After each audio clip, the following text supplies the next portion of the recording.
Sweden is famous for peace, but its foundation was built on the blood of a broken empire.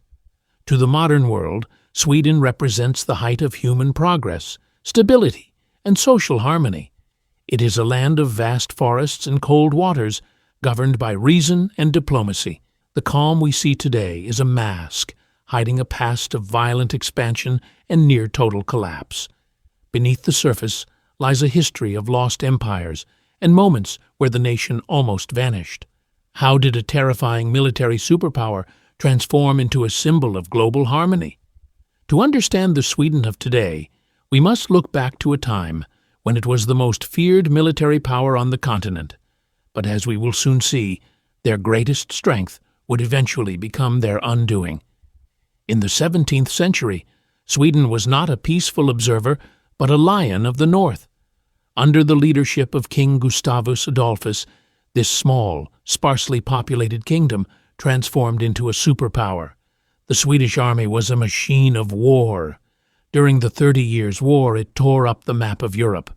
From the shores of the Baltic to the heart of Germany, the Swedish Empire, or the Stormaktstiden, dominated.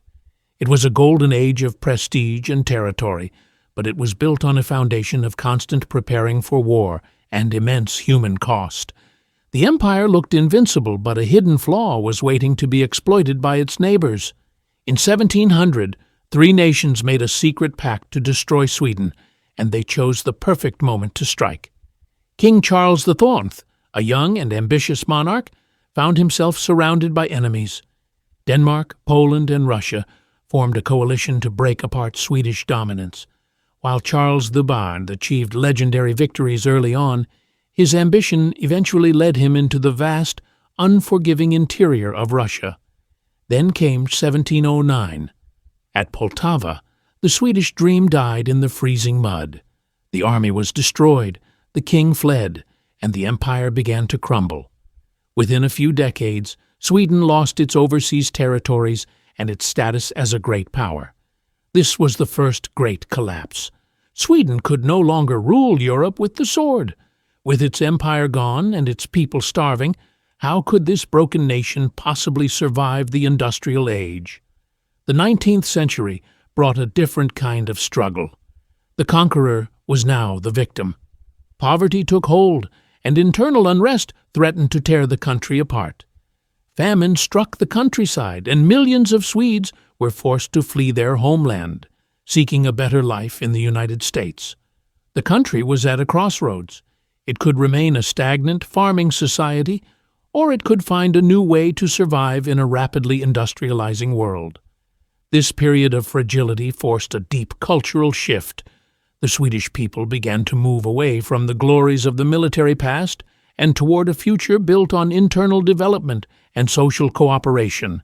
However, the greatest test of Swedish survival was yet to come.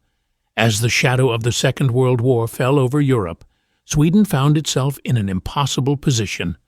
To the south, Nazi Germany was expanding its reach, and to the east, the Soviet Union was a growing threat. Sweden declared itself neutral, but neutrality was not a shield. It was a desperate balancing act. The nation was surrounded. Norway and Denmark were occupied, and Finland was locked in a brutal struggle with the Soviets. Sweden was alone, a small democratic island in a sea of cruel dictators. One wrong move would mean total annihilation. During these years, Sweden lived in a state of constant tension. The government had to make agonizing decisions that still spark debate today. To prevent a German invasion, Sweden allowed German troops to travel across its territory and continued to export iron ore to the Nazi war machine. These were not choices made from strength, but from a profound sense of vulnerability. The Swedish leaders knew that one wrong move could lead to the occupation of their cities and the end of their independence. It was a time of moral compromise, where the survival of the nation was placed above all other principles. The turning point came as the war drew to a close. Sweden began to shift its weight, secretly assisting the Allied forces and providing a haven for thousands of refugees fleeing the Holocaust. The nation had survived the storm, but it was changed forever. The lessons of the war reinforced a new national philosophy. Success was no longer measured by land, but by survival. Diplomacy and trade became the new weapons of the state. This became the foundation of the modern Swedish state. But this new peace would soon face a test far more dangerous than any 18th century war. In the decades that followed, Sweden transformed its society with great speed. It built a welfare state that became a model for the world, funded by its highly successful industries. Even in its golden age of wealth, a dark question remained. Could Sweden stay neutral when the world was ending? Situated between the NATO alliance and the Warsaw Pact, Sweden maintained a massive air force and a policy of armed neutrality. Would their massive air force be enough to stop a nuclear storm? The memory of how close they had come to losing everything remained a quiet, guiding force in their foreign policy. Today, the story of Sweden is often simplified into a narrative of effortless success. But the history of this nation tells a more complex tale. It is the story of a kingdom that rose to the heights of power, fell into the depths of poverty, and navigated the most dangerous century in human history by making impossible choices. The peace that Sweden enjoys today was not a gift. It was earned through the scars of the past and the lessons of collapse. Sweden's history proves that stability is not a gift. It is a scar earned from centuries of narrow escapes.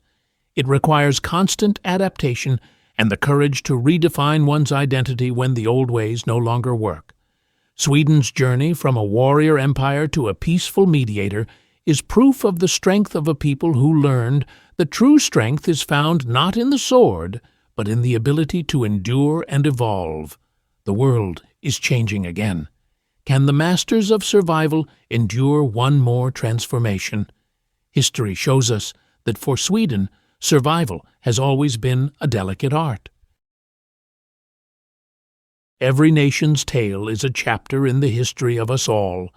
If you found meaning in this journey, please like this video and subscribe. Feel free to explore our channel to see how other nations survived their own moments of fragility. Your support ensures these stories are never forgotten. Thank you for watching.